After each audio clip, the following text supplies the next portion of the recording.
Walter Crosby with Helix Sales Development, your host of Sales and Cigars. So today, my guest again is Matt Anderson. We're on how to think about marketing is the series I'm doing with Matt. And today's episode, I think, is pivotal for business owners and entrepreneurs who are struggling with their marketing and not understanding exactly why they're struggling. So Matt and I talk about the four types of entrepreneurs that come to a marketing meeting to talk about their situation, right? And there's four types that we get into. You know, the innovator, the imitator, the technician, and the optimizer. We talk about why that matters and what they bring to the party. But most importantly, we talk about the things that the business owner must. It is like your responsibility to bring to that marketing agency, your own marketing people, to be able to talk about who you need to reach, what you're really selling, how you're going to position it, and what that offer looks like, and most importantly, why. What's your company about? What's your vision? And these things seem superficial, but they're not. We're going to dig into them one by one as we progress through this. So go grab a cigar, grab a cocktail, strap in. It's going to be a great episode if you're frustrated with marketing. Thanks. So, Matt, I appreciate you coming back for our second edition of How to Think About Marketing. Yeah, you haven't scared me off yet. Well, that's saying something. So we've been talking about marketing. We talked about last time at a high level about what marketing is and what it isn't, and how we should be thinking about it at that 30,000 foot level. And what we want to do going forward with these episodes is to think more strategic for the business owner. What do they need to be thinking about? What do they need to be doing? And there's lots of things that we do as entrepreneurs that we think are the right thing to do, but are often wrong. And we learn those lessons the hard way. I know I have. So when we were talking a week or so ago, you shared some inside baseball and this inside baseball pissed me off, frustrated me, but it also gave me that aha moment. So can you share with the audience what that was? Yeah, so I think it's well understood that the relationship between an ad agency or a marketing consultant or an internal marketing team and a business owner can often be really contentious. I've been through it in my career where you do everything that you can for the client, you're doing your best, and you just can't make them happy. We've also, launched campaigns that we were really confident would work, and they just don't go anywhere. And then on the other hand, you've got, numerous clients who are over the moon happy, thrilled with what you created for them. You've created tons of value. You redo a company's brand and it sells for, $10 million more the next year. All sorts of, incredible results. And it's frustrating to the marketer and it's frustrating to the client why it seems such a crapshoot.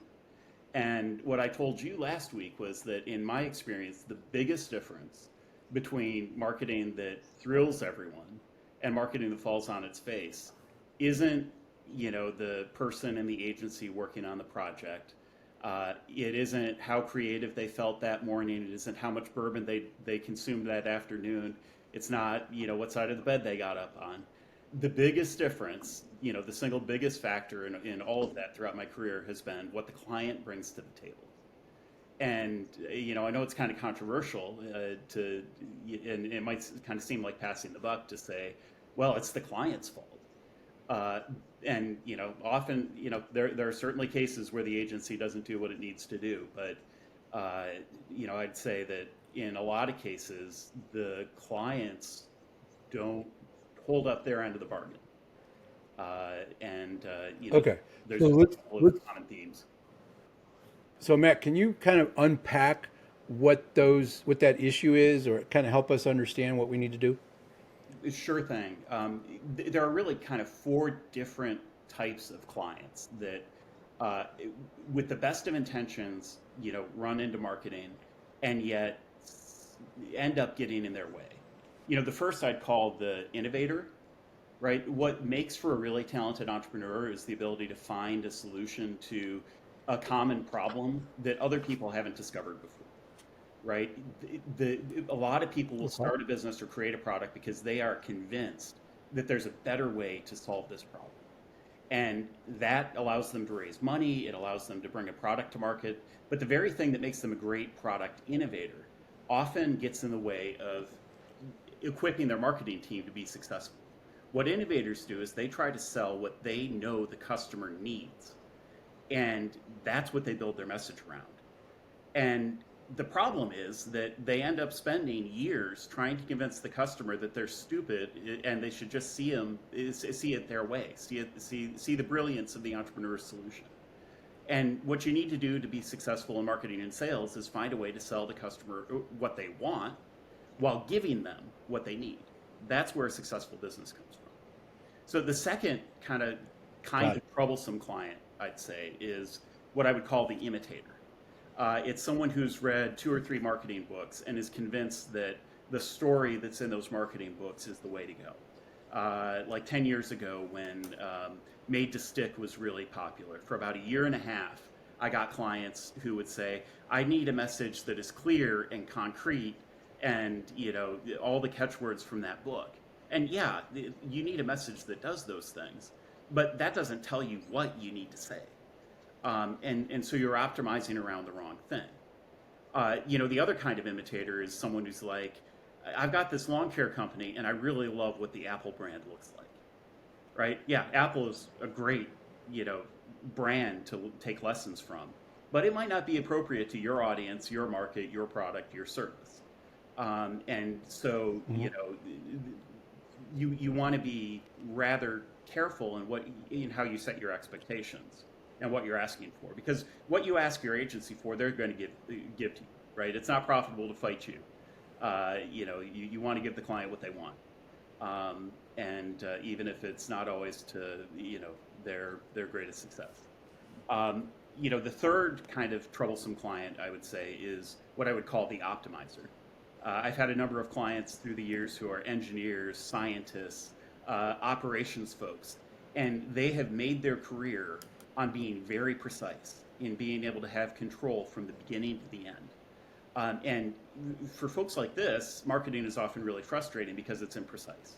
It really bothers them that if you show an ad to 100,000 people, maybe only 50,000 of them are your ideal audience, and maybe only 10% of those could ever be your customer, right? It feels like a lot of wasted motion, a lot of wasted energy. The truth is, at the end of the day, you show the ad to 100,000 people, you might get 3,000 clients, and that might be enough to make your business millions of dollars. It works in the aggregate. It Sure. doesn't work, step by step. The same thing. You have to test messages to know if they really resonate. You can only do so much research, and that bothers the optimizer too. When you have an ad that flops, that's a success if you get a good lesson from it that makes your next ad more successful. But if you're trying Sure. to hit the bullseye every time, you're going to be endlessly frustrated with marketing. And then finally, there's the tactician. The person who's like, I know exactly what I need. I need to be in social because that's what I hear at the country club. Or, I need, my business isn't doing well. It must be the website. Or, I hear SEO is the latest thing, and I like the idea of getting customers for free. Let's do that. And you're going to be able to find no shortage of people who will sell you that. But at the end of the day, you end up with a bunch of tactics that are assembled piecemeal that don't work together. I talked to a potential client a couple days ago that was in the same boat. None of their marketing individually was done incompetently, but none of it worked together to generate leads. And they were wondering, well, why am I spending all this money and not getting any leads? I've got a great product. I've got a great market. What's wrong? Well, what's wrong is you've got a pile of tactics that don't work together. It's like an orchestra playing two different songs at different speeds and different tempos, and none of it's really coordinated. Yeah, Nobody's paying exactly. attention. But what I think is important to understand about each of these personas, you might, if you're listening to this, recognize yourself in that, is they all come from the best of intentions, right? they're an entrepreneur or a business owner or a marketing manager who's doing their best, and they just don't know what they need to give to a marketing team in order to be successful, right? And agencies and professional marketers are usually pretty bad at drawing that out of the client, because again, they're trying to See, sell. but that's the part. That part right there, Matt, right? I mean, those four personas, like we can see ourselves there. That's a great point. We can see what we're bringing to the party. But I think the thing that business owners didn't understand, or that we can emphasize here, at least it was from my experience, was that we didn't know that you guys don't necessarily say, wait a minute, no, no, no, no, right? We got to back up the bus back up here, and we just expect you guys to do that, and that's not what happens often. Is that Yeah, fair? that's definitely true. Now, I've been fortunate that each of the agencies I've worked for, and the way I work with clients is to, if I don't have confidence that it's going to work for them, I'm not going to try to sell it. But that's really rare. A lot of clients I've had throughout my career have come to me after working with 3 or 4 or 5 different agencies and getting nowhere and spending hundreds of thousands or millions of dollars in the process. And the reason is that those agencies either weren't equipped to recognize that what the client wanted wasn't going to work, or they didn't care because they needed to sell a website this week to keep the developers busy, and they needed to sell a new logo because their designers are light on work, and they're trying to make payroll on Friday, and there's a lot of challenge in that. So it's not all the client's fault. There's a lot of bad marketers out there too, that with the best of intentions, either are ill-equipped to do what the client needs or ill-equipped to help them translate their business into a form that can be effectively marketed. But yeah, that's very common. So I think identifying these four types and helping, the way you describe the innovator and the imitator, the optimizer, and then that tactician, that allows us to kind of put ourselves in that box and like, oh shit, I do a little of that and I do Yeah. some of that, and I probably did that. So, I think we can talk about these as we progress through these conversations, Mhm. but maybe we can land on this part, and tell me if I'm wrong, all right? Because if we need to go a different Sure thing. direction, because what we're really trying to do is help the entrepreneur listening, that business owner listening, who's frustrated with marketing. What what do they need to do to be better prepared, or to understand if they're partnering with the right people? I mean, how do they know that? But what do they really need to think about Yeah. differently? Well, so I think there's really two questions there, right? One, I think, is what does the entrepreneur or the business owner need to bring to the table? What is their responsibility in creating successful marketing? And then secondly is, how do you recognize who can help you with that? So the first question, So let's right? go with the first one. Yeah. So I am absolutely convinced that there are the heart of the creative process for an entrepreneur, what the entrepreneur's particular genius is 90% marketing. If you look at someone like a Steve Jobs or an Elon Musk, right? They didn't write any of their ads. They didn't, they're probably have more marketing talent than any of the marketers they ever worked with. But their genius was their ability to create a vision for the company that others could take and turn into effective ads or great websites or, all the things that end up selling. So, what is the entrepreneur's responsibility? What do they need to bring to the table? Well, first, they need to identify who we're marketing to, right? The core, in order to get a product or a service, in order to create something truly remarkable, you are creating it for a particular audience, for a particular kind of person. Now, it might grow and expand and become far bigger than you ever dreamed, but it all starts with a core insight that there's a particular problem out, a particular person out there, a particular type of person, particular kind of company, and they have this set of problems or they have this set of unmet desires. And we're going to really understand who that is and what their problem is and what we're trying to, and how we're trying to help them. And then there's the what. What is the solution we're trying to sell them? How is it going to be priced? How is it going to be, what is that relationship with the customer going to look like? And what are the features we're going to build into that? What are we going to say yes to? What are we going to say no to? That's part of building an effective product, right? That's the entrepreneur's job, but it's also the core of your marketing message. The who you're trying to help, what their problems are, and what the solution is. That's the core of your marketing message. And until you bring that to the table, and until you understand what that really is, your marketing team's going to be hard pressed to solve that for you. They can create the best ad in the world, but if the core message isn't there, they're not going to step in and create a new product for you, right? They're not going to step in usually and say you're selling to the wrong audience. You need to be selling to the audience over there. Those are the starting points that they take from the entrepreneur.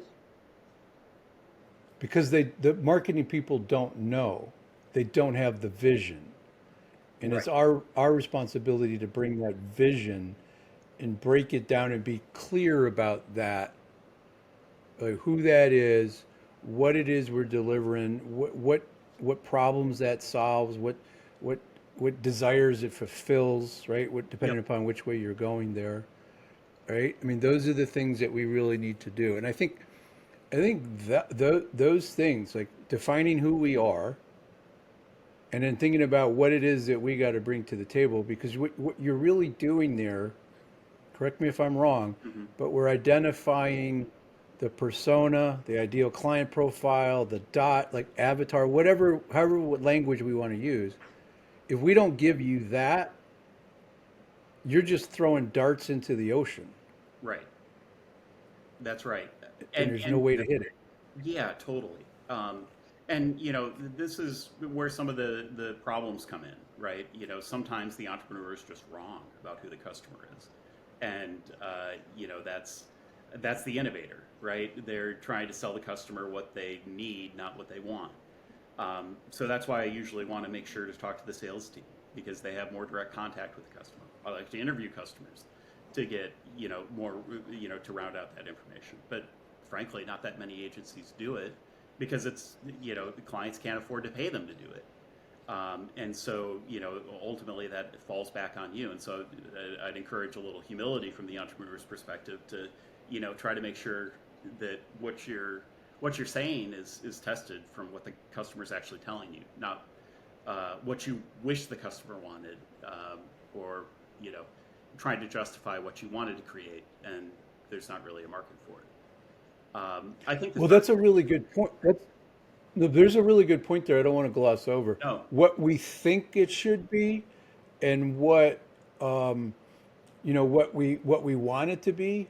That that can get in our way. That can be a hurdle for that entrepreneur to take a step back, right? It's like when we have to be humble enough to know we're wrong in dealing with a client. yeah, Like it's the same thing here. We want it to be this guy, but it's not. It's this person that we have to talk to, yeah. and I and mean, and, and I think we got to get. yeah. I had a client that comes to mind who very bright, had you know had held very high positions in very big companies, was the buyer for the kind of product he wanted to create. So you'd think if anyone understood the customer, it would be him, right? But he created such a brilliant solution that he was convinced it should be an easy yes on the first sales conversation. And this is not a small product, that it has big impact throughout the organization. And so, they were endlessly frustrated that they weren't closing deals on the first sales conversation. Well, it turns out the buying cycle needed to be about 9 months, and a bunch of other departments needed to be involved. That, yeah, the person who makes the final decision may be your persona, but you didn't have a full enough understanding of who you needed to influence to effectively market the product. And that's just a small example, but that's where I think on both sides of this marketing relationship, the client and the agency, a lot of humility is needed. Well, but you raise another point that I think we can get into in future conversations, because you said it would be great to talk to actual clients to understand what they see, but we also want to understand their decision criteria, Yeah, who all the stakeholders are, if it's a complex sale, and that's something that a sales team can gather that information, and frankly they should have that, yeah, because their discovery process should include, who's part of the decision process, who cares about this besides the CEO or whoever they think the decision maker is, but who else is involved, but then, like, how are they going to make that decision, what's the criteria. yeah, And a thing I've seen from my perspective, from just the sales side, take the marketing out of it just for a moment. There's a lack of trust between a leadership role, a CEO, a president, a business owner, and what the salespeople, the feedback that they're giving to that decision maker, right, within their own team. totally. Like, they're not buying that this is a longer sales cycle. It's not a one closed deal. We got to go get all these people. So it goes back to your idea of humility, that everybody's got to be open and honest and have these transparent conversations, and be able to say, great product, we can sell it, no problem, but it isn't a one close deal. We're going to have a series of meetings with a group of people, and we can bring them along. Yeah, And then the marketing needs to be in alignment there. So, yeah, I mean, this all kind of fits together when done well, but it really requires a lot of information on the front end. yeah, totally. And related to that, there's two other things that I think the client needs to bring to the table. If the first two are who we're marketing to and what we're selling. The third one is how are we selling it, right? What's our distribution method? Is it sitting on a shelf in a store, or is it being sold direct to the consumer? How are we pricing it, right? If you tell your ad agency that we need to increase sales of this soft drink, and so we're going to do a promotion, buy two get one free, right? They'll be able to market that really effectively, but they're not going to generally come to the table saying, you know what you should do? You should cut your price by 30% for the next couple of weeks if you really want to move units.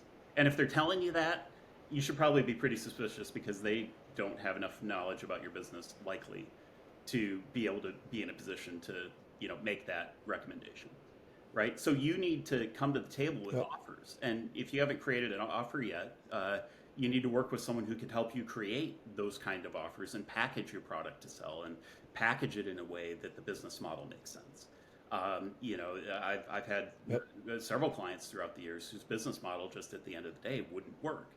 And no matter how much attention the ads got, it didn't create the kind of relationship with the customer that would enable them to be profitable. And so, that's certainly, and usually the client's responsibility. I don't think that should be controversial, but most people don't even think about that as part of their marketing No. message.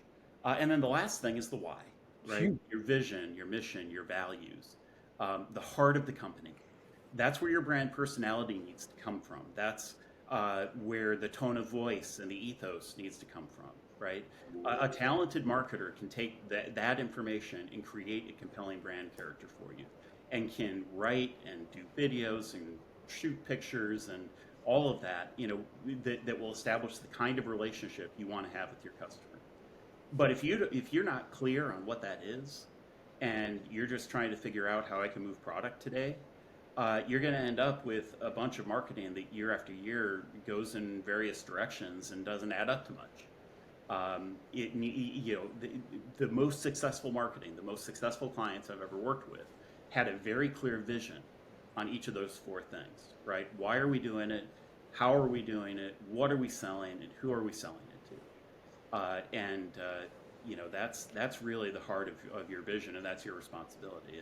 one of my great pleasures is I get the opportunity these days to work with entrepreneurs to actually figure out what that vision is and help make some of those decisions if they're not clear.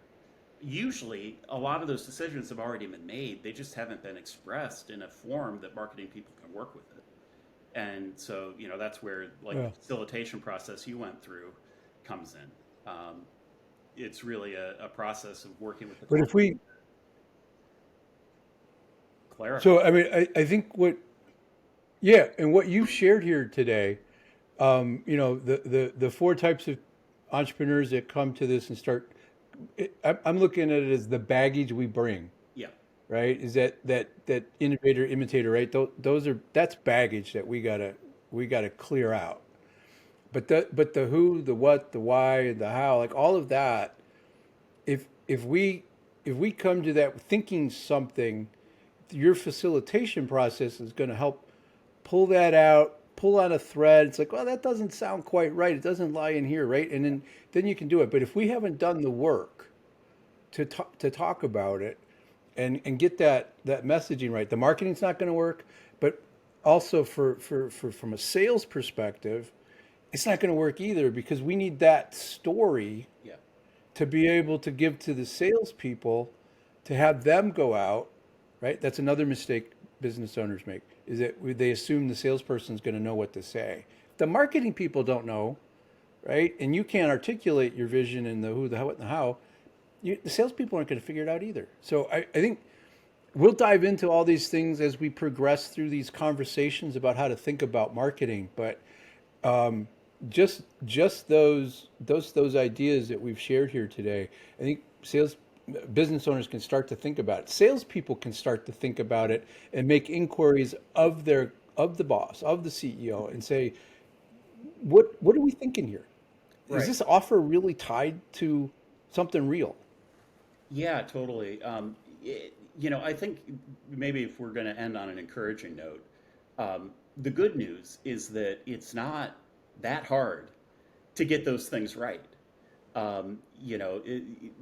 If you already have customers today, just interviewing your best customers with the right kinds of questions, you will learn enormous amounts about their psychology that will help you very quickly dial in your message to make things more effective. You may be running ads. You almost certainly have a website today.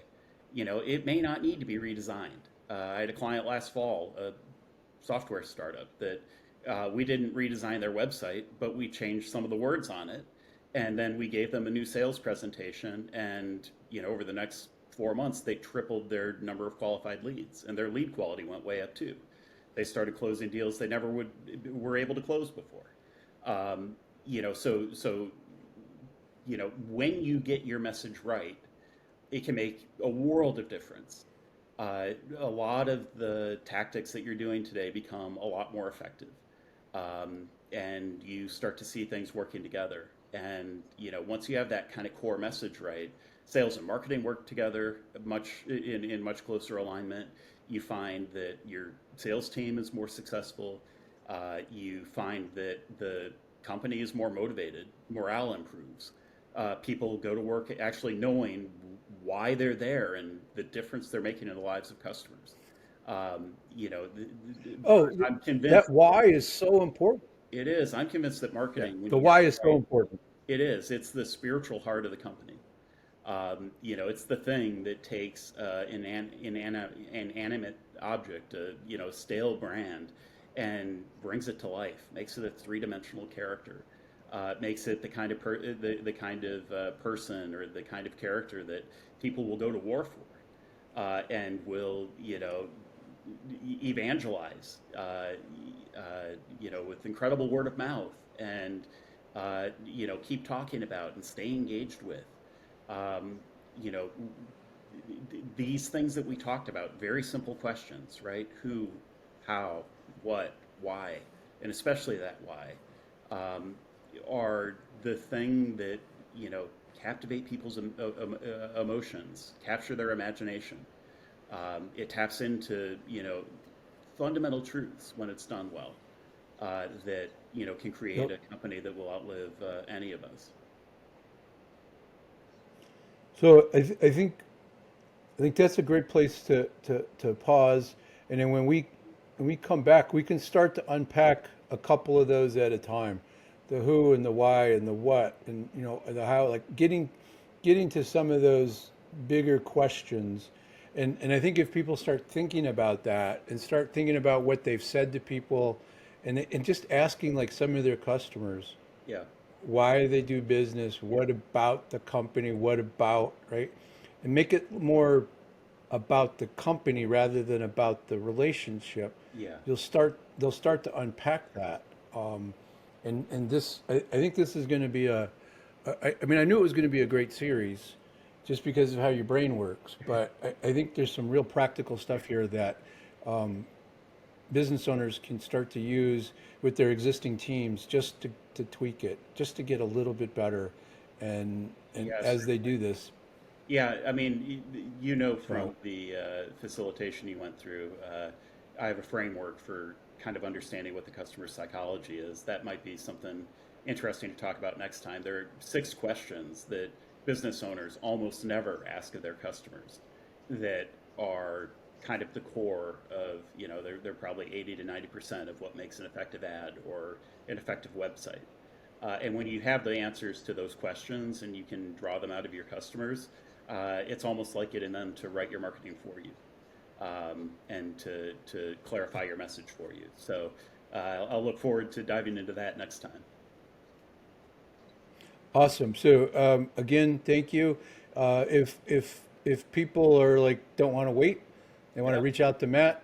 Yeah. The best way to reach out to you is through the website, LinkedIn. Where's your Yeah, preference? Say you that can again. find me on LinkedIn. There's a lot of Matthew Andersons out there, but my website is Zegio Marketing Solutions. So it's zegg.io. Tried to keep that address nice and short, and you can book a call there. 30 minutes. Happy to talk with you, and I guarantee that you'll come away at least understanding a little bit more about your marketing problem. And if it makes sense to work together, we can figure out a way to do that. But certainly interested to hear who's in your audience and get to meet some folks. So again, that's zegg.io, So Zegio Marketing Solutions, and I'm happy to chat. we'll put that in the show notes again. Again, Matt, thank you so much. And next time we'll dig a little deeper. Yeah, Appreciate that it. sounds great. I'm looking forward to it. Talk to you again soon. Thanks. Okay, bye.